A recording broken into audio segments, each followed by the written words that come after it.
Welcome, everybody, to the Lakers Lounge live edition here. Raj Chapalu and I are here to recap an annoying loss, a loss that is made more annoying by the fact that we probably saw it coming, mostly saw it coming.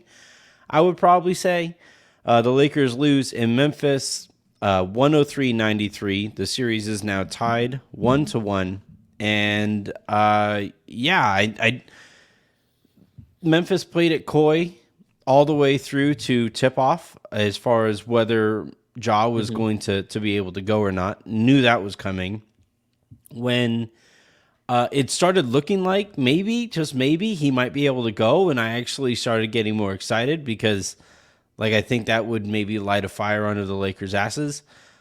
He did not go. The Lakers start slow. The Lakers, what they score? 41 points in the first half. Some low No, amount. not even 44 points. So 44 points in the first half. They just never really got it going. They couldn't get stops when they needed to. It just looked like a team that, frankly, I don't think took this opportunity very seriously. It was a I don't know, felt like a culture loss more than anything. How do you feel about it? Yeah, this felt like a let's get out of Memphis healthy kind of thing, like let's just get out of Yeah. here. We kind of got our split and there's no desperation like a team who's down 0-1, right? Who has home court. So I thought they came out with the requisite energy and we just could not match them. The disappointing part for me though, Anthony, is like this game was there still even with AD shooting how he did, how D'Lo shot how they did, just having awful disastrous games. Hopefully those are the worst games that they have in the playoffs. But this game was still there. I thought LeBron woke up after the Dylan Brooks kind of skirmish, whatever that was. I'm not Yeah. sure the exact conversation there between them two, but Hmm. I thought LeBron woke up there. But that was the sad part about this. Our intensity, though, Anthony, if you match like our game one intensity and you match like how we started this one, just two completely contrasting energy and style that we played with. And we just did not come out. And Memphis came out ready. They hit shots. Darren Jackson was incredible again. No foul trouble for him. So they played how I thought they would, and I thought we would lose this game. It's just jobbing out had like an opportunity cost there that we just did not capitalize on. Yeah, it felt like. So I don't know. Have you done many like bachelor parties in your life? No. All right. Well, I've heard of them though. all right. I know the occasion, and Okay. I've heard of them. Yes. So like every so often you'll get invited to a bachelor party that you kind of know going in like this isn't really going to be my scene. I'm getting invited because like I'm a friend of a friend and this person like it just feels like you don't really need to be there. And you Mm-hmm. show up and you try to make the best of it and there winds up being stupid drama because the groom is immature and everybody just kind of like low-key doesn't really like the groom, and the vibe of it is just off, and you wind up just getting annoyed because you paid a bunch of money to go to this thing, stay at this hotel in Vegas or wherever it is, and Ooh. you walk out of it and you're like, I knew that was coming, but it still sucked to live it, right? Okay. And that like this game was just you knew it was coming, and you knew that the Lakers, like especially early, I just saw a stat. I think this is from Cooper. This is a pretty telling stat here. That his man, everybody's tweeting way too much. Good lord! All right, here's Cooper. So through two games, the Lakers' first half point differential -27. The second half point differential is a +34 or +32. Uh, and yeah, like what it appears to be essentially is like Memphis comes out, they're ready for it, and then eventually like the Lakers ease themselves into it, something pisses them off, and then they really start playing. And like it's such a perfect amalgamation, like it's such a perfect encapsulation of this season, right? You start the season, the Lakers started the season with a roster that everybody, like nobody actually believed in. They took forever to finally make a trade. They Mm-hmm. they do finally kind of rehaul the roster and they kind of take off from there. And I just think there's just such an arrogance about the organization, and that's a a cultural thing that starts with, executive leadership. It's a coach thing that, I don't think Darvin Ham quite trusts himself to, really have a go at some guys. Like, it would have been nice to see him with D'Angelo Russell. D'Angelo Russell today twice on 2 different plays guarding Luke Kennard, who, like, the entire scouting report on Luke Kennard is he's a shooter. Like, if he's playing at the gym and he touches the ball, everybody on the court screams fire or shooter or something like that. And yet on 2 different occasions, one pass is all it takes. D'Angelo Russell is out of position. On one play, he fouls him. And on another play, Kennard hits an open corner 3. And it's just like, all it took was one pass. Nothing happened. No action. Nothing. That was that like D'Angelo play. Russell just kind of like wanders away from the best shooter on the court. And like, I'm using that as an example, but over the course of the game, that was happening all over the place. Xavier Tillman played the game of his fucking life. Because the Lakers were like, some of that, like Darius pointed out on Twitter, that some of that is the different coverage that the Lakers have to have against Tyus Jones and Desmond Bane in pick and roll, and how that puts that forces AD in particular to show a little higher, and it opens up the paint, right? And like, that's context that needs to be taken into account, but also, not a single time did Xavier Tillman feel like out of comfort zone. Mm-hmm. He was comfortable the whole goddamn game. He was just wandering into the paint. I wonder if anybody's going to touch me. No, all right, fine. Here's an offensive rebound. Here's a layup. I think it took until like a last second quarter shot for him to miss a shot in the first half.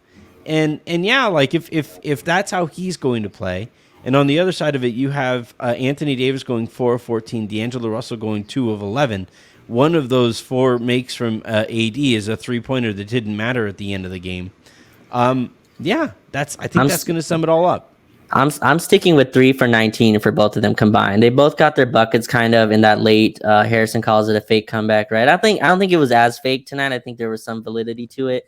But basically, Memphis had the game out of hand. D'Lo and AD were 3 for 19 combined. I want to flip that Kennard thing as well. They had Kennard on D'Angelo Russell, right? And he was ball pressuring, and D'Lo could not shake him. And he was like kind of rattled by that. And I was watching the game. I'm like, D'Lo needs to be able to take advantage of a Luke Kennard matchup. Like, if wherever the ball goes on the floor, if we can't get AD, they started fronting AD as well. That's a little bit of a counter that Taylor Jenkins was doing. Jaren Jackson Jr. also was a lot higher on the screen. I was surprised we weren't ready for that. They weren't just going to let Austin Reeves come around and hit mid-range jumpers again this game. Jaren Jackson Jr. was a lot higher, and we just weren't prepared. And again, our physicality wasn't ready for that. But I thought, D'Lo, hopefully that was his worst game of the playoffs. He had a bad playing game, obviously, but the aggression kind of stepped up on him, and he wasn't ready. And this was my worry, Anthony. No Ja Morant means that your defensive scheme has to change, right? Your defensive scheme has to be a little bit more aggressive. You can't just let Tyus Jones come off and shoot. And I thought Isaiah Roddy came in and hit some big threes. Dylan Brooks hit some threes as well that kind of put the game out of reach. But our defensive coverage had to be different, and we just weren't ready. And Memphis came out and took it. But I hope, Anthony, the Lakers don't just take this as we didn't try hard and go into game 3 as like that was the issue, because there were adjustments that Taylor Jenkins made, and we're gonna have to adjust back, if that's the way to put it. Counter. Yes. It's been a long day. Raj is ready to go in this early. Raj just let Luke Kennard wander away for 3. No, I you mentioned the physicality, and I'm just gonna call it like I see it. AD got punked, man. Like throughout the entirety of the game, he kept getting the catch down low, and he kept, he got blocked twice by John Conchor. And he kept the part of why he kept on getting blocked, like whether it was Conchar or whatever, or was missing shots, right? 4 of 14 for a center is fucking pathetic, man. That's just like a bad game. And like what it comes down to, either, right? He kept on assuming the fetal position every time he caught the ball in the paint, and like I mean that literally. Like, he kept catching the ball. I can remember in elementary school, you would always have like one or two kids on the court who didn't know how to dribble, but they wanted to go out there and play basketball. And every time they caught the ball, they would just kind of like turn their backs to the defense and just kind of like hope that somebody comes and literally like their teammate literally comes and like grabs the ball out from their abdomen. And that's what it kept on looking like with AD, where he just kept on catching the ball in the middle of the paint on switches, on opportunities that like should be clear catch, go up, catch, dunk type opportunities. And he kept catching it, and he kept on waiting to get pushed, and he kept getting pushed. And like I know fans like are sitting here saying like, how can he only shoot 4 free throws given all of the attempts in the paint? In the postseason in particular, and especially on the road, what you're not going to get as down low are foul calls where you're falling away before the contact happens, right? It's like that's when you set the tone of like, oh, I'm getting pushed off my spot through legal contact. From there, you give a defender an inch, they're going to take a mile, and that's what it kept looking like. And AD, he started the game really well defensively. He had 4 blocks in like the first like quarter or two or whatever. Look good on that side. But at some point, man, like he has shot 6 free throws in 2 games. And I really think a lot of it comes down to like he's getting punked. Like Jaren Jackson Jr. shoving off of his spot. I know Xavier Tillman is the kind of defender that he doesn't like to face because you have that low center of gravity and he can kind of get under you. And that's basically like all of Memphis is like I think the collective center of gravity across Memphis's roster is all underground. So like you do have a lot of guys that can kind of get underneath him and move him off of spots. But at some point, he's just going to have to raise up and dunk on the entire city of Memphis. And I'm still waiting for that to happen. And I'm really concerned that he isn't going to do that because he doesn't want to go to the free throw line. Yeah, I mean, he did. So it's funny. He got his like eye elbowed right by Desmond Bane on like a jump ball. And I was like, maybe super weird play too. Because like, horrible toss. It's like the referee is standing right there and they're going into this jump ball. And the referee stops the jump ball because he sees Bane committing a foul. And he's like, well, don't do that. Do over. We're going to try it again. And it's like, that's a foul. and then Bane does it again. And then he swings up through like a more natural motion or whatever. And he catches AD on the face. And it's like, if you called the first one, AD would have a whole eye right now. But sorry, go ahead. No. And then like I was thinking maybe he shoots better with one eye, and he went up there and hit both free throws. I was like, let's just close the whole thing. Maybe 2 eyes is too much for him. But like so one eyebrow, one eye kind of thing. Yeah, and that works. So Memphis started switching a lot more, and so like they had Dylan Brooks on him, and they were just super physical, right? And part of the Lakers, how they've been winning actually, is getting to the line. So like that adjustment also, it feels like it's taking a second. You see it with Austin Reeves as well, right? Austin's getting none of those bump shot calls anymore, right? That's all gone. Like he has to be absolutely mauled to the floor to get to the line. And even then, those Jaren Jackson Jr. foul, that should have been free throws. It should have been free throws, 6-point game. Not that decided the game, but so AD had Dylan Brooks on him and took like a fadeaway jumper. I was like, oh, let's not do that. And then Memphis went up by like 11 early. But yeah, like those jump hooks and stuff weren't there. Again, like you compare that to how we started game 1, Anthony, it was like quick move, post hook, jump hook, quick move, fadeaway in the paint. But Memphis did a nice job. They were aggressive. It was obvious that Jenkins told Xavier Tillman be super aggressive with him, and he was, and he just couldn't match it. He got swatted, I think, like 5 times at the rim. Yeah, and they're looking for the call. Maybe the refs are a little bit in their head, but you're gonna have to adjust. I don't think those calls are coming. It was like 21 free throws for each team. The Lakers at one point, Anthony, I think had like a 17-5 free throw advantage or something, and that eventually got evened out. But yeah, he needs to be more aggressive. And 4 free throws to me, that's the number. And also 2 offensive rebounds. That's the number as well for me. Like, to me, that's where the Lakers need to be dominant inside. And 2 offensive rebounds to me is just not enough for him. Yeah, I don't mean to pile on here on AD. But I said on the lowdown yesterday that like I was really curious how he was going to respond in this first game after getting like 0 respect from his peers, right? It's one thing with like a media award where voters are going to feel a certain way about this stuff, whatever. Players, they care about what the media says about them, but they certainly care a lot more about what their peers are saying about them. And the fact that like Anthony Davis's peers voted him on the same level as Walker Kessler, who had a great season, all that stuff, whatever, but he's still a rookie. And like when they're getting asked who is the best defensive player in the league, and he gets as many votes as Walker Kessler, I thought, all right, let's see how he responds here. Let's see if he comes out to this one with middle fingers ablazing and like really like takes over. And I was hoping to be able to send, because like in the fourth quarter in game one, the Lakers were picking on Jaren Jackson Jr. And it was like I was hoping to be able to like go back to that well again and send the Michael B. Jordan Black Panther like this your king meme, like this year defensive player of the year. But instead, I wasn't able to say that about John Conchar. Like this guy, I thought it was a really piss poor performance. And like, there was a segment there where, the sideline reporter is talking about how, Jared Greenberg, I think his name, is talking about how like AD has been this vocal leader and he's trying to like really step up into like, whatever vacuum is left whenever LeBron departs, however that might be. And like that's cool, and as that's going on, I could see that on the defensive side of the ball. But as he's talking about that, AD hadn't even gotten to like double digits in scoring, and you're in a playoff game that like if the Lakers win this one, they put this series in an absolute chokehold. They're going back home with the opportunity to sweep, and like yeah, selfishly you have to lose one so that they can win in 5. And I would like for that ticket to cash, but still like, yeah, but still like it's, I'm still looking at like the way that they showed up and I really think like the tone for the way that they played, especially in that first half, was all AD. Like they all just kind of looked at it. Oh, okay. I guess he doesn't have it. Fine. And it finally took LeBron getting like yelled at by Dylan Brooks for anybody to start giving a fuck about this game.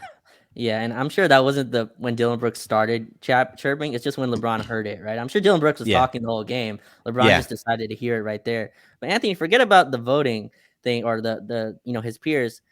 Jaren Jackson Jr. got his Defensive Player of the Year award right there, like tonight in front of him, and I was like, oh, okay, that's great. Like usually that's like a curse already. Like when you accept an MVP or whatever it is, or any kind of award, it kind of puts your team. I think that's just Dirk, but yeah. Okay, maybe. I remember one time we had something when Kobe, I think, got his MVP, and that game was tough. But AD, I was hoping would come out against Jaren Jackson Jr., getting his Defensive Player of the Year. And defensively, I thought it was fine. But Anthony, I think AD has the biggest gap between like when he's engaged offensively and when he's not. Like it's the biggest gap that you'll ever see. He has these 1 for 8 nights, and then he has these like 37-point nights like he had in Chicago, where it's like or the home game in Chicago, and you compare that to like the road game in Chicago where he had like 38. You're like, dude, this is the same guy. These shots are the exact same. The scheme can't change. Same exact team, same exact guys around you. So he just didn't have it. And maybe that was a team-wide thing. You talk about culturally, I think the whole team went into this like, hey, let's just get out of Memphis healthy. We got our split. Let's go home and take control of the series there. It's just dangerous thought process. You mess up the opportunity to go up 2-0. But like I thought we would lose this game, and I think that it's very tough winning 2 road games. So it's just putting that into the perspective here. But yeah, disappointing the way it's lost. I thought it was going to be Memphis just jumps out on you. They're up 15-18 in the first quarter. That's not really what happened. Both teams were cold to start. And then D'Angelo Russell had that inbound pass where he, inbounded it to Luke Kennard and then fouled him. And then we had 5 turnovers in the first quarter. Just a lot of sloppy basketball that led to this loss. Not just turnovers, but live ball turnovers. They keep on committing live ball turnovers, and that is such a death knell, for defenses. Like that is so impossible to overcome defensively against good teams. I want to talk about LeBron, and he finishes the game 28 points, 12 of 23 from the field, 1 of 8 from 3-point range. Yeah. I think him getting pissed off by Dylan Brooks. Like the Lakers were already on a 6-0 run when that happened, and then they cut it from there to 6. Mm-hmm. And I, like it's always been the case with LeBron and with these Lakers that like he sets the tone and that's how everybody responds. And I thought he was really passive at the beginning of the game. I think he like it really seemed to me like he was trying to get D'Angelo Russell going. And then Russell wasn't really ready, and it really threw everything off. And I don't know. I understand it in game 2 of a series that the Lakers are probably going to win anyway. But also, this was a real opportunity. And I thought of anybody who would grasp the opportunity that was in front of the Lakers here. We know about LeBron's bad game 1 record in the playoffs. Like that's always been this kind of funny thing with his career. But, with this opportunity to go up 2-0 and have this be a short series and get a little bit of rest, potentially against, it's looking like Sacramento, it felt like while he played well and the numbers, reflect that he played pretty well, better than everybody else on the roster outside of maybe Rui. I just felt like I felt like him coming out passive was a misjudgment of the situation. Yeah, I was hoping he came out and smelled blood. That was like the term I was using earlier. I would hope that he came out and realized that, Memphis is vulnerable right now without John Moran. Yeah. This was a place you could take it. But I thought he realized Anthony in the second half. Like you could tell his aggression went up. Not the Dylan Brooks thing, obviously, kind of it sparked it. But I thought he understood. You saw him in the timeout there, right? Telling Ham what play to run, which is a nice, a nice little video there. And they actually got thank God. Oh, this job is that. hard. No. I thought Ham was like, wait, I can keep my hands in my pockets during timeouts too? Fuck yeah, let's go. He actually ran the same play we've been running, which is, they get LeBron in the post against Dylan Brooks and just throw it over the top to him, and he was being fronted. But yeah, I thought LeBron really came like he tried. He was a -17 though, so it doesn't really match like how the game went. I think a lot of that, Anthony, is the non-AD. Yeah, the non-AD minutes. We're still doing this LeBron and Rui, and we're trying to just trade baskets at that time. It's not really working. Yeah. We're kind of we're getting pummeled in those minutes. They're not running. That group needs to run, and they aren't running. Not just that. You're playing Dennis with that unit, so it's like Dennis, Beasley, Troy Brown with LeBron and Rui. It's just too many. I thought Ham coached a bad game rotation. Yeah, I was going to talk about Ham here in a bit. Yeah, Beasley minutes was just I didn't understand those in the second half. But anyway, on LeBron, like I thought he found like his offensive groove, at least in this game. If that's something to take from it, I thought he found like a comfortable way to attack Memphis offensively. His 3-pointer didn't go down, obviously. So you take out the 1 for 8 from there, and he actually shot pretty well from non-3-point line. Got to the rim in transition, got to the basket, got some reverse layups, hit that mid-range kind of fadeaway that he likes to hit. So I thought he found his offense at least, and that's something to take into game 3. But yeah, I just did not come out ready like the whole team did. They followed his lead. Him and Anthony Davis came out lackadaisical and just going through the motions. And Memphis got a nice lead, and they never kind of relinquished that. All right, this is where I'm also just kind of call it like I see it. At the end of the regular season, I was hoping that we would start to get a preview of what like a playoff rotation would start to look like, right? And we never really got it, and we were like waiting for it, like, hey, at what point, they're playing in these big games, at what point is this thing going to trim from 10 to 9, from 9 to 8, and when can the Lakers really kind of consolidate their talent and really develop an identity? And it turns out we were wrong. Like, it turns out like their identity here appears to be playing 10 guys, and Darvin Ham is really coaching like early Mike Budenholzer, right? Where like you would watch these playoff games and you're wondering, hey, why is Giannis only playing like 35 minutes? Like why? What's the deal here? Now you are getting enough minutes, I think, from like the main guys. LeBron plays 39, AD plays 38 or whatever. But I do think we're getting too many minutes from guys at the end of that rotation. Malik Beasley is not playable in this series. Like he's just not. Like this is not the. And it'd be one thing if he was used like Malik Beasley should be, or basically like how Memphis is using Kennard, where right, go stand in the corner, stand over there, and demand respect from whoever is guarding you. And occasionally, D'Angelo Russell's just going to wander off in the wrong direction for some stupid reason, and you're going to be open. But stand over there. You don't need to touch the ball. Just stand over there.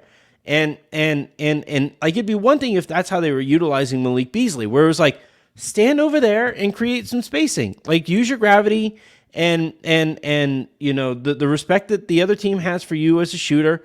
That's cool. Like, go do that over there. But they keep on putting him in like handoffs and pick and rolls and all this other shit. And like, there's more of a focus on Malik Beasley when he's out there than Anthony fucking Davis. And it's like, I'm watching this, like the game plan. It's one thing to play him, but it's another thing to really rely on him offensively for creative purposes. And I think it's made him an already unplayable player an absolute unmitigated disaster. Like, the 13 minutes that he's out there, he's only a -6 on the night or whatever. And that, like, that's why plus minus is lies. But like, he's not good defensively. They kept on getting weak side rebounds over him because that's like Xavier Tillman is just walking him down underneath the basket. And then you look at him on offense, and he's trying to do anything like with dribbling. Remember how funny it used to be when Kentavious Caldwell-Pope used to dribble? Like, it's somehow worse. Yeah. I just don't. I don't think Beasley can play from here on out. I just don't. He's also jacking shots, and he's a guy, like, I wish he let success be his guide sometimes. Like, just once in a while, let like success be your guide. He's just firing up shots, and he's obviously being told by Darvin Ham, you know, you see a little sunlight, just go ahead. And I'm like, no, let's see the whole sun pop out once in a while. You know, like, let's see the sky with the clouds sometimes, because I think when his feet is set, nice, Anthony, beautiful sunrise over the horizon. Yeah. So his three tonight was off a skip pass, right? We had a skip pass to him. He was standing in the corner, like you asked just right now. He was standing in the corner. He hit this corner three switch, right? But his other attempts are like, so they're trying to pick on Kennard or whoever, and he's like screening, and he's not even setting a screen. He's like slipping just so he can fire, right? And I'm like, dude, you're in no rhythm to take these shots, and he's in off the handoffs as well. They're telling him to fire off these, and AD's like, here you go, and he's like shooting, feet aren't set, just absolutely flinging these shots, falling away from the basket too. Falling away, and then Desmond Bane just sees absolute food when you see Malik Beasley back there. He just goes right at him. So yeah, I agree with you. I don't think he needs two shifts. I think Taylor Jenkins, like, not the basketball coach, but like the basketball player, would see Malik Beasley as food out there. Yeah, I'm fine. So Anthony, I think Darvin Ham is like, okay, here's Malik Beasley. He's a shift. Let me see if he's hot, right? Like, let me see if I can steal 10 points in 2 minutes, right? I don't think you need two shifts, though. Like, one shift and Malik Beasley, fine. Let's see if he has it. If not, then we move on. But we don't need him. He came in for AD. Like, that the sub was like Malik Beasley came in for Anthony Davis to fill that Rui LeBron lineup. And I was like, Jackson's on the floor still. So yeah. So I'm hoping we change that going forward in game 3. It doesn't work like this in the NBA, but like, remember when we were like growing up playing basketball and you check into a game and the person coming off is you ask that person like who they got. Imagine AD walking off the court. Beasley goes, "Hey, who you got?" I got.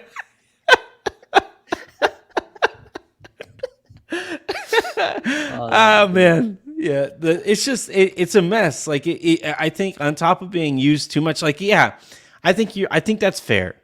To say that, like, you give him a stretch in the first half, and you see if he can bust the game open for you, or force a timeout with a couple 3-pointers or something like that. But once he doesn't, you don't need to see him in the second half. Like, you don't need to go back to that. You know, it's funny. My wife and I were talking about my daughter, who like right now is really testing the water. She's like 3. She turns 4 in August, and she's really kind of finding her identity, her like who she is as a person. And she's a lot like me. I test the waters. I like, you know, shocking to everybody listening, I like to ruffle feathers, and I did as a kid. And I thought you meant like she's starting to go in the pool. No, like, this is actually like you're just that too. She did, like, we went on a quick little vacation before the playoffs last weekend, and she jumped into the pool on her own for the first time. and like realize, oh shit, I don't float.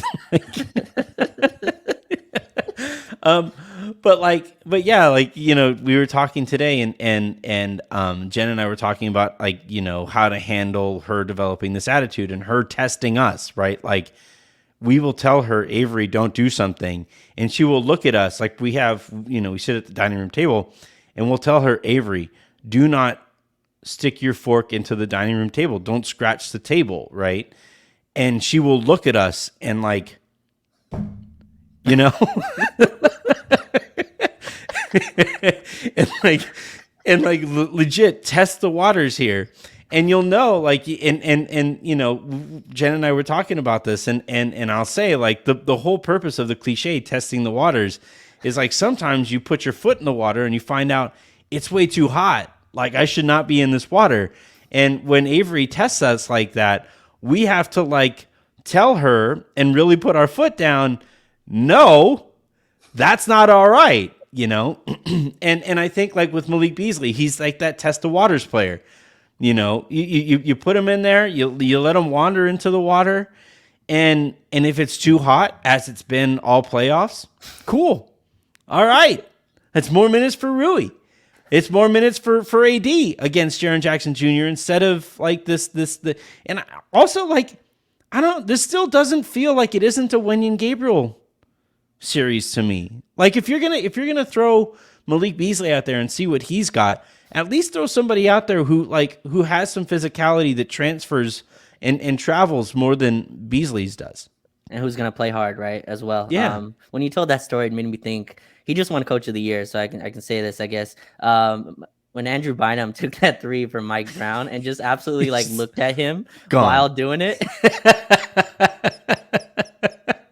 Just looking at him like the whole time, like, yeah, this is what I just did. You got pulled right away. No, and then Malik Beasley and another guy who I think, so you said you think this is a Wenyen series.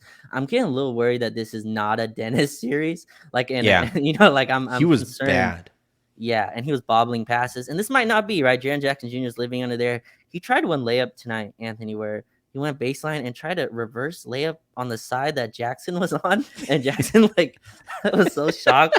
You know, you did block it, but he was like, "Are you serious right now?" And it went to Vanderbilt, and he laid it in. But I'm worried about that as well. Dennis is also a guy you worry about these type of players in the regular season. He lives off the free throw line, right? He lives off that. Like Lou Williams is kind of in this category as well. They live off of like getting that bump and getting to the line. In the playoffs, you just don't get that call. So a lot of times Dennis in transition is like not even focusing on making the basket. He's like bumping a bigger physical guy, whoever it is on Memphis. He's just not getting the call. So he has to kind of adjust how he plays a little bit in that. But he's a 6'1" guard. Like if he's not getting to the line, it's going to be really tough to score on these big wings. So I'm worried about him and Beasley as well. Those two guys who obviously are going to be who look like mainstays in our rotation. This might not be a series for them. So I'm a little worried about that. I mean, that would trim it down from a 10-man rotation to an 8-man rotation. That's fine. Yeah. That's a playoff rotation. That's what this should look like. Are you in the LeBron and AD should play 40 minutes camp now? Are you in that that camp? In these home games, right? Yeah. In these home games, I would say because they cannot lose either of these games. Like, these are two absolute must-win games.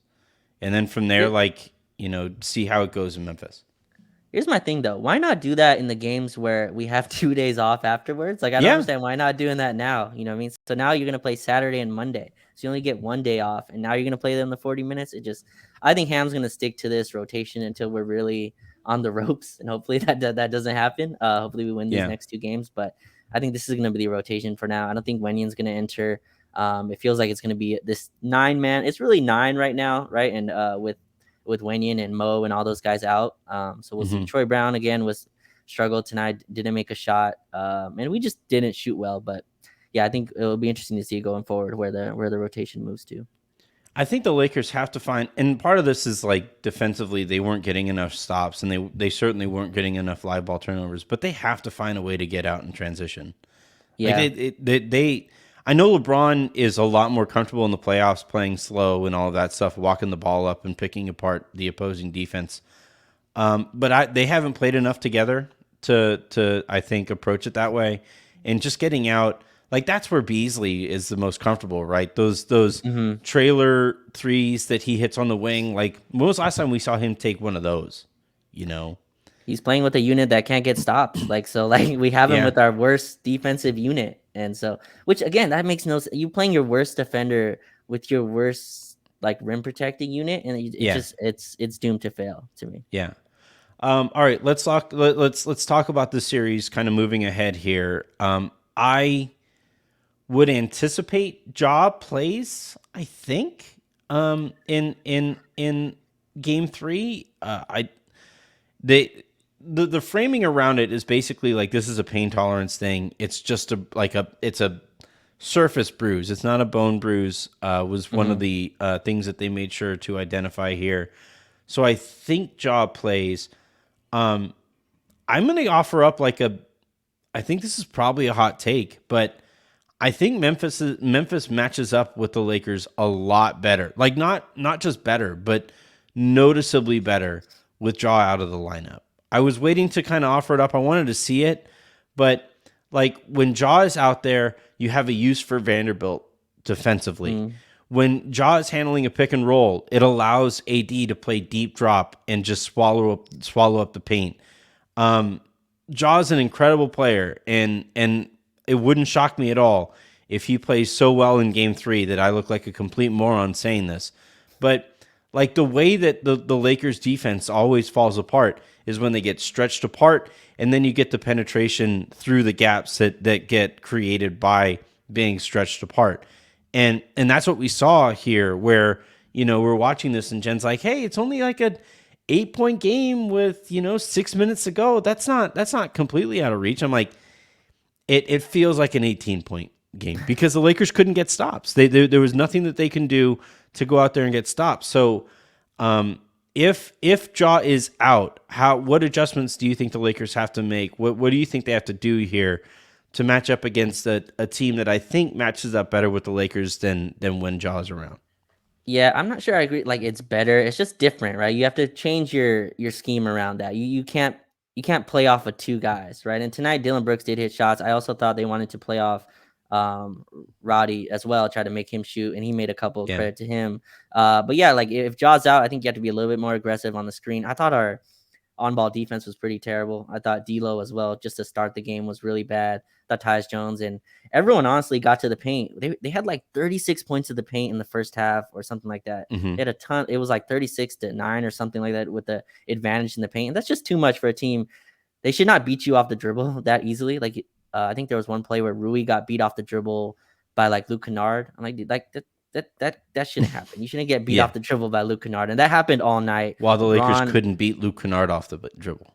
Yeah, and like Dylan Brooks as well got to the rim a little bit, and I think that's where you can clean up. You can play a little bit more positional defense without John Morant. To me, there's no one that should cook you one-on-one, really. I mean, if you look around the basket, maybe Desmond Bane, but even him, he uses a lot of picks to kind of get going. Their offense tonight was Bane, Jaren Jackson screen rolls, which you should be able to cover a little bit better.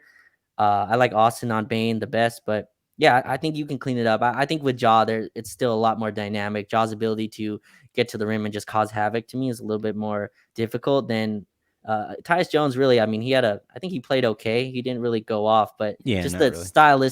just a stylistic difference. I thought we didn't adjust enough, and we weren't intense. We didn't match their intensity. We scored like 40 points in the first half. We got like 0 offensive rebounding compared to what we usually do. Didn't get to the foul line, and then you had AD and D'Lo shoot like they had blindfolds on. So like all that combined, I think you should be able to take care of business against a team without John Morant at home. Yeah, to your point, the Lakers only gave up 103 points.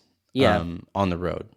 So like that defensively, I guess wasn't really the issue here. The problem was offensively. Like even Austin had like an okay game, right? But 5 of 12 from Austin, 2 of 11 from D'Lo, Davis 4 of 14. Vanderbilt was 3 of 5, but he had a lot of opportunities that were kind of put on a platter for him, and he made the wrong reads. LeBron has to stop passing to him with 2 people in the paint. Like he's just not going to go up. He's never going up against 2 people. He's going to catch the ball, hold. And then he doesn't finish well anyway when he's open. So when two people are on him, LeBron keeps trying to throw these dicey passes to him. But yeah, like I think Vando should just go stand outside and set some screens. Don't watch the cutting on Well, LeBron. I thought Vando did a lot better job in game one of like, Yeah, he was making his cuts as soon as his guy was looking the other direction. Whereas like this was a lot more mechanical where like, okay, 1, 2, 3, I got to cut. Like it doesn't matter what's going on there. I got to go. And I think he's got to get better and more aware there. But yeah, Vanderbilt, like in the offseason, please, man, just like learn a floater, like one floater, bud. Like just, I don't think you have it in you, but it sure as hell is better than like just jumping and landing with the basketball. It has to be. or a right hand. I'd live with that at the rim. A right hand layup would be nice. The floaters, it's maybe 2 summers from now, but like a right hand layup would be nice. I think he does a lot of plays where like he keeps trying to go up left. But yeah. Yeah. All right. That is going to do it here for this episode of the Lakers Lounge. Again, the Lakers lose 103-93 in Memphis. The series is now tied 1-1. The Lakers do squander a real opportunity in front of them. And now, like, as the series shifts back to LA, these 2 games are absolute must-wins. Like, there is, we talk about, like, not being able to fake desperation in game 2 here because the Grizzlies were the more desperate team, but the Lakers like unquestionably have to be the more desperate team here, and really just like I'm waiting for the statement game. Like Minnesota was playing shorthanded in that one. The Lakers just kind of like squeezed that one out at the very end. Game 1 against Memphis that is also shorthanded. Yeah, it was on the road and all that stuff, and Memphis has still been good this year under almost any circumstance. But still, like it took a run at the end of that one to make that a double-digit win here. And then in this one, with the incredible opportunity it was, they didn't show up in the first half. So I'm waiting for a statement here. I just want to give credit really quickly. I thought Rui Hachimura played really well again. 20 points for him, and it showed me a lot. Obviously, only 2 for 4 from 3 this time. Didn't have 5 threes, but took them with confidence. His threes were huge. They were momentum-building ones. Got us back in the game. And then all those like mid shots, I thought, Memphis comes with a level of physicality that you kind of have to match and also give right back to them. And I thought Rui did that every single time. Like you talked about AD. I think punk is strong word for me. I'm going to say he's kind of soft. But I thought Rui was able to like go right. Might not be much better. Punk is a little strong. I thought he got bitched out. Like I thought he had no... Too synonymous, I guess. Xavier Tillman Sr. The senior was added mid-game here tonight because he turned Anthony Davis into his child. But oh man, no, I love you, AD. We'll have some good games 3 and 4. But I thought Rui did a really nice job, like bringing the physicality back to Memphis. He was 7 for 12, super efficient. Again, -7 on the night. I thought a lot of that again was those really small ball alignments. But Anthony, I think we found a closing lineup, right? I think Austin, D'Lo, Rui, LeBron, and AD looks like it'll be our closing 5 going forward. Give and take Jaren Vanderbilt's role. But I thought Rui was great. Again, 20 points again. I was hoping to be able to rub this into Desmond Bane, but he wins the battle. We can win the war, hopefully, on game 3. Yeah, I kind of wonder if Ja doesn't go, if it starts to make a little bit more sense for Rui to just start, because there just isn't a use for Vanderbilt defensively. Unless you're going to put Vanderbilt, like I would like to see Vanderbilt try to guard Bane. I would like to see Vanderbilt, like it provides a use for the guy. But the problem there, though, is that like if you do that, then you have one of Russell or Reeves on, who would that be? Tillman, yeah, and that Tillman, yeah. So yeah, I'd like to see. We'll see. Like we'll see what it looks like and stuff. But if Ja doesn't go, I think it might make some sense to start Rui and go with him. Like Rui should be getting 35 minutes, man. Like he 35 plus, and he doesn't play in a way that like he would get fatigued. He doesn't remember like Alex Caruso. The conversation with Caruso was always like, he plays so hard defensively that might not scale up, right? And it turns out it did, as we found Also, out. that was never proven. Like, I was like, can we see it? Like, Yeah. is that a theory that's like hasn't been proven out? But But I don't feel like Rui has that style of play. I think his game can scale up without having it to be like, formally tested. And, if those minutes come from Troy Brown Jr., if those minutes come from Malik Beasley or Vanderbilt only played 22 minutes. I don't know if he can play much less than that and still start. But yeah, I do kind of think it might make some sense here to really start focusing on finding ways to get Rui into more parts of the game, especially. Yeah, it's not a Beasley series, man. Like, it's just not. It certainly isn't a series where you have both Troy Brown Jr. and Beasley out there. I don't think both of those guys need significant minutes. Yeah, we don't need these all bench units, right? I think that's what it is. Like, you got to stagger these a little bit more. Play your 8-man rotation and get some wins out of that. Yep. All right. Again, that is going to do it here for the Lakers Lounge. Thank you very much, Raj, for tuning in. You can check out Raj live during these games on All Access Lakers on playback. That has been really fun. I just kind of hopped on the other night, or last night, I guess, with Aaron and True the other night. That was a fun little conversation. Always fun to see what's going on over there. Later today, we'll also have a lowdown coming out, and let's see, what's today? Wednesday? So I guess Aaron and I are going to be recording later today. So we'll get his thoughts on the series moving forward as well. Thank you, everybody, for tuning in. Make sure you subscribe. Unfortunately, YouTube is still getting some stuff set up on the Lakers Lounge YouTube channel, so we weren't able to go live from Lakers Lounge on YouTube. But if you go to YouTube, search Lakers Lounge, we'll pop right up there. You can subscribe there. All of our shows from here on out, plus some short stuff here and there, is also going to be sitting there on that page as well. So until the next time you guys hear from us, I'm Anthony Irwin. That was Raj Chapalu, and this was the Lakers Lounge. AD, wake the hell up, man. Come on.